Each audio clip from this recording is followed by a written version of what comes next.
Jessamay, Marvin at Oliver! Good morning sa inyong tatlo!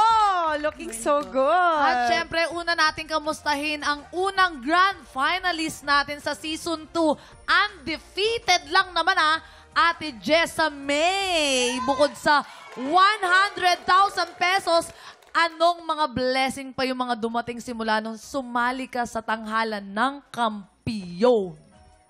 Siyempre po, nadagdagan po yung mga rackets and guestings po. And nabili po namin yung dream po namin ng family ko, yung car po. Oh, galing naman. At ito naman pong si Marvin, buong Candelaria, Quezon naman po ang supporters. At meron na silang tawag sa iyo, Power Ballader ng Quezon Province. Anong masasabi mo lahat ng supporters mo?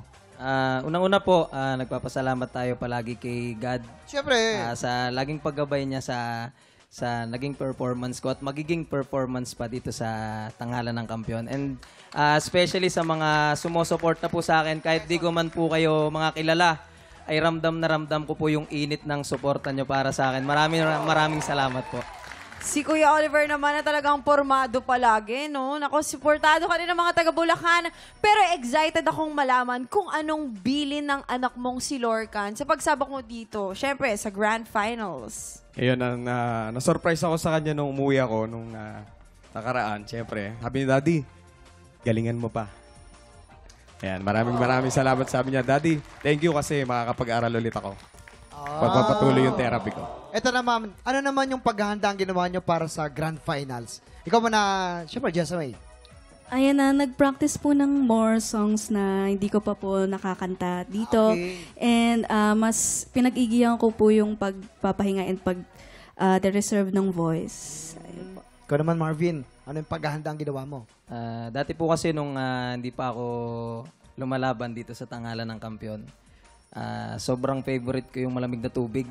Okay. Ayan. So ngayon po, bilang paghahanda sa Grand Finals, talagang kinalimutan ko muna yung malamig na tubig. And then, syempre po, same kay Jessa, kumakanta rin po tayo ngayon ng mga kanta na hindi natin genre. Kumbaga ibang genre. Para naman po, Magulat may pakita po tayong bago. Ay, naaabangan namin yan. Si Oliver naman, ano naman yung paghahanda na ginawa mo?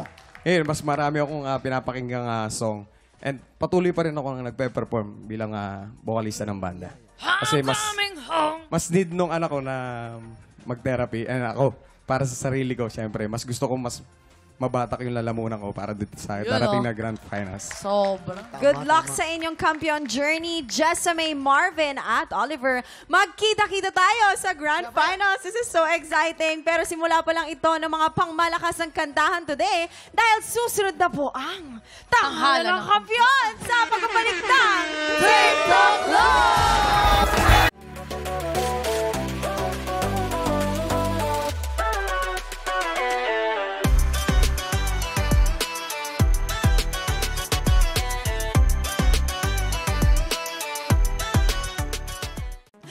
Tropa, pinanood mo hanggang sa dulo itong video na ito? Abay, very good ka! For more happy time, watch more TikTok Lock videos on our official social media pages and subscribe to GMA Network official YouTube channel.